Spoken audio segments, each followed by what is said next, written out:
The casino debate hits the airwaves. Good evening. This is CTV News. I'm Sonia Srivastava. And I'm Patricia Vallone. Thank you for joining us. Well, Governor Martin O'Malley says it's one of the most divisive issues in recent years, gambling expansion, that is.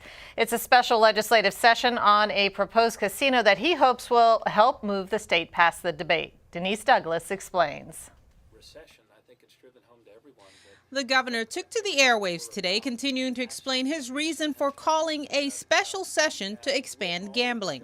We need to make the sorts of innovation investments that allow us to create jobs. Since making the announcement on Friday that lawmakers will be back in Annapolis on August 9th to discuss the issue, reaction has been mixed. This is one of the more divisive issues that the General Assembly has had to deal with over the last 10 years.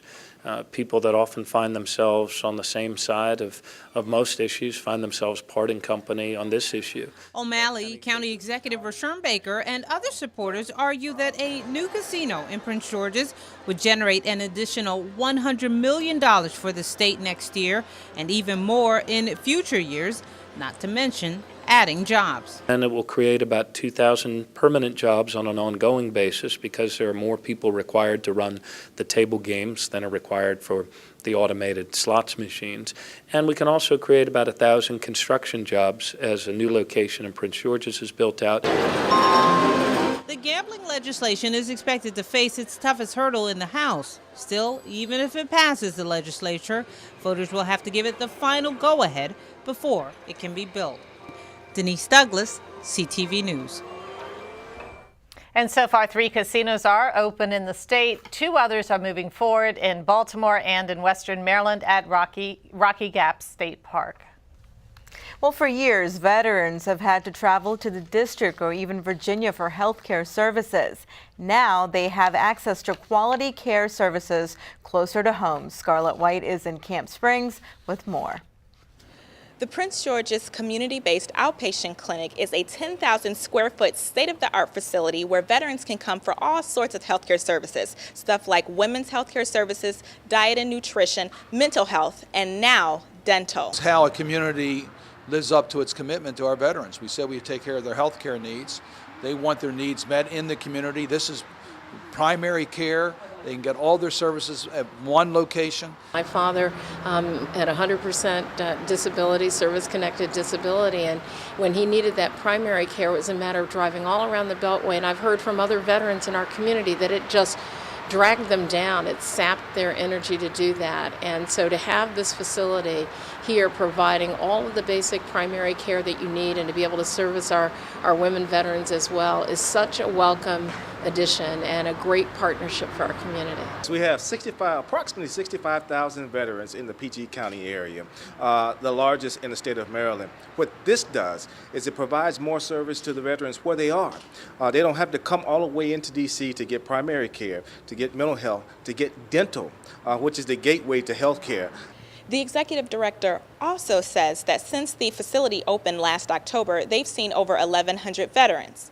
He says they have the capacity to see up to 3,000 and will only expand as demand increases. In Camp Springs, Scarlett White, CTV News.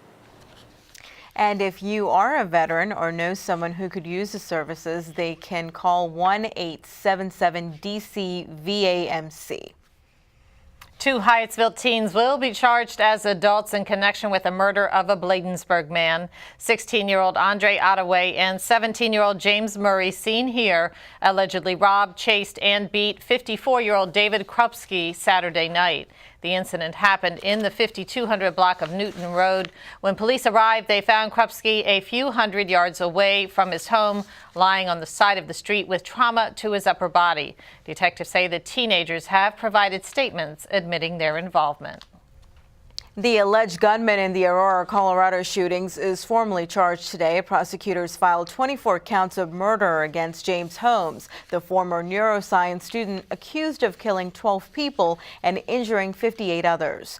Holmes also faces 116 counts of attempted murder. The additional charges include the intent to kill officers responding to his booby-trapped apartment on the night of the theater attack. Over the weekend, family members say that one woman was critically critically wounded and whose 6-year-old daughter was killed, suffered a miscarriage because of the trauma.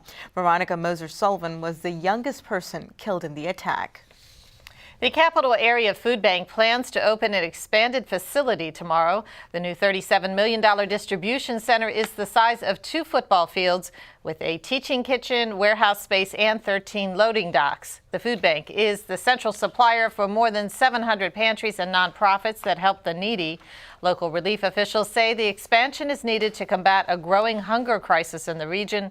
The organization is set to give out a record 33 million pounds of food this year. Calls to the food bank's emergency hunger hotline are up 22% from last year. And you are watching CTV News. I'm Patricia Vallone. And I'm Sonia Shervasova.